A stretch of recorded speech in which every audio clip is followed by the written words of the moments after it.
What do you do when you lose power? I guess you decide to make a YouTube video. I have been without power for a couple of hours and I thought, well, the camera still has a battery. Why not make a video? We're gonna talk about what you can do when you lose power. A lot of you watch these videos and you're learning about indoor gardening because maybe you wanna live off the grid and you don't want power at all. Some of these systems require power, but if you have a generator or a battery backup, you might not need power at all, which is a nice feature of a lot of the tabletop units because you don't have to worry about it. It's the big boys behind me that we have to think a little bit more about. So I apologize for the hair and the makeup and the lighting. I'm grabbing light from my slider right next to me, and this is officially a power outage video. So let's take a closer look at some of these units. All right, we're first gonna start with my Doxiga, which is my fish tank system. Now this one should be fine. All of the water is up underneath of this base, and so the root system is just gonna sit right here, and the color of the roots is from all the nutrients in the lettuces. This one probably won't be of much concern. The fish, on the other hand, are probably not as happy. They don't have their pump and they don't have their air stone that I added.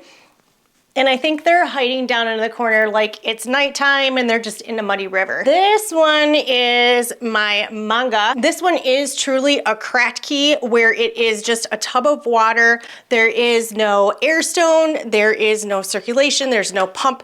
It just has an added light on top. This one, again, because it has brand new seeds in it, not going to worry about it. You're kind of getting a little bit of a garden tour and seeing things maybe you don't see on camera when I'm filming straight into this room.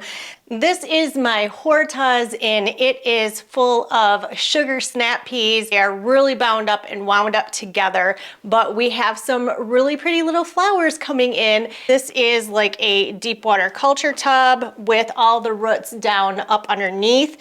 And if it doesn't have a pump running, it's gonna be totally fine. There's nothing fancy with this one electronic as far as just turning it on and off, and then it runs 12 hours on, 12 hours off.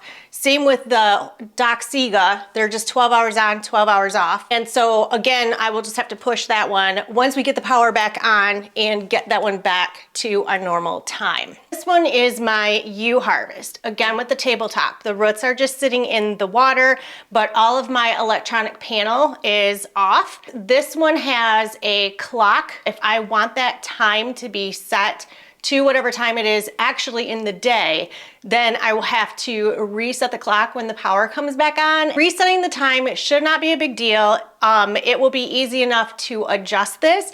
This has parsley in it right now and chives.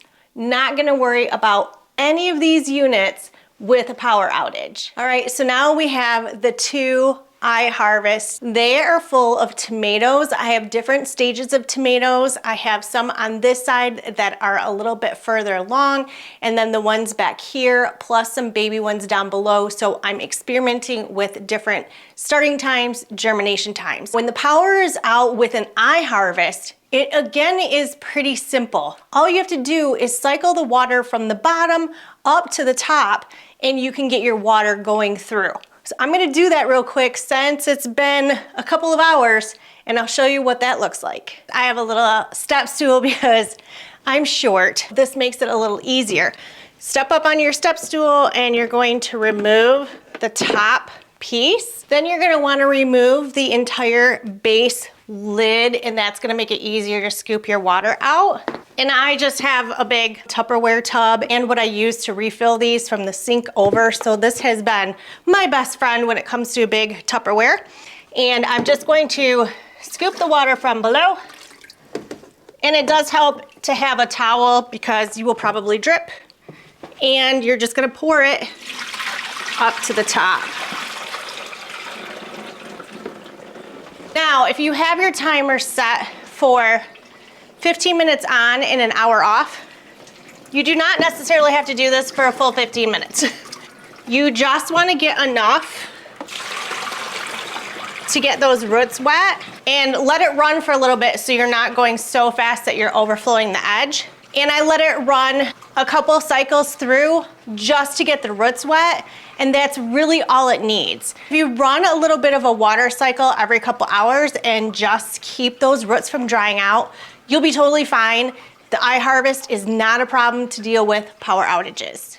Now let's talk about the garden. First, I'm gonna say as far as watering, I'm not gonna be too worried about it right now because these cups, Y cups, net cups, whatever you wanna call them, because they actually have a little spot where your water goes, my roots are gonna be sitting in the water much like my tabletop systems. So as long as they don't drink all of that water within this area, they will be fine. But if it's more than a 24-hour period or you're checking your plants and there is no water left in them, then I recommend if you have any other systems in your house, if you do have the tabletops, or even what I would do with the iHarvest is take this and dip it into that water and scoop it out. Because that water is already nutrient rich, pH balanced, it would be better than running over to your sink and trying to just put some faucet water. You want to keep that nutrients up. So even if my nutrients are a little bit off as far as numbers or how high it is in the other units, it's better than just adding plain water at this point. But because the lid on the garden is so small, it makes it impossible to dip these in. My biggest negative with this is I no longer have the app. Even if I hooked all of these up to a generator, even if I got some kind of solar powered something to kick these back on, this one's not gonna come back on.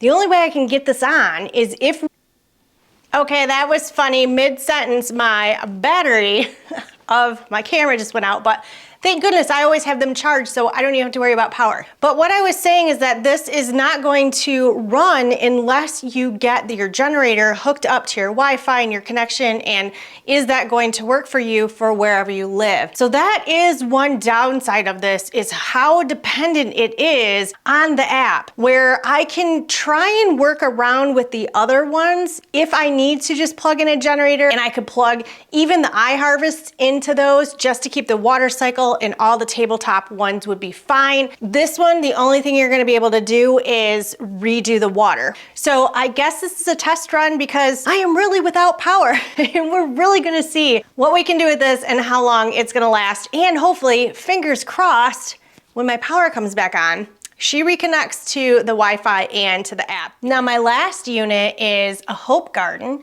and a Hope Garden is identical to my Hortas. So again, not gonna worry about it. They're just sitting in here with the root base, and these are all my cilantro. I am getting some good light through the windows, but we're just gonna pretend it's a really big cloudy day and all the plants are gonna take a break from the lights. They might slow down a little bit in growth because they're not getting that natural bright sunlight that they need to optimize their growth, but everything should be fine. So I'm gonna stay in this direction so I'm getting the natural sunlight from the slider. So thank you for putting up with the lighting of this video, but it's kind of fun to actually explain in real life what to do if you have a power outage, or if you're making this decision to grow indoors and kind of be off the grid. Is it possible? Can you do this without any other assistance and really get your hands wet and keep your gardens going? The answer is yes. For more about indoor gardening, check out this playlist right here, and I'll see you over there where there's power.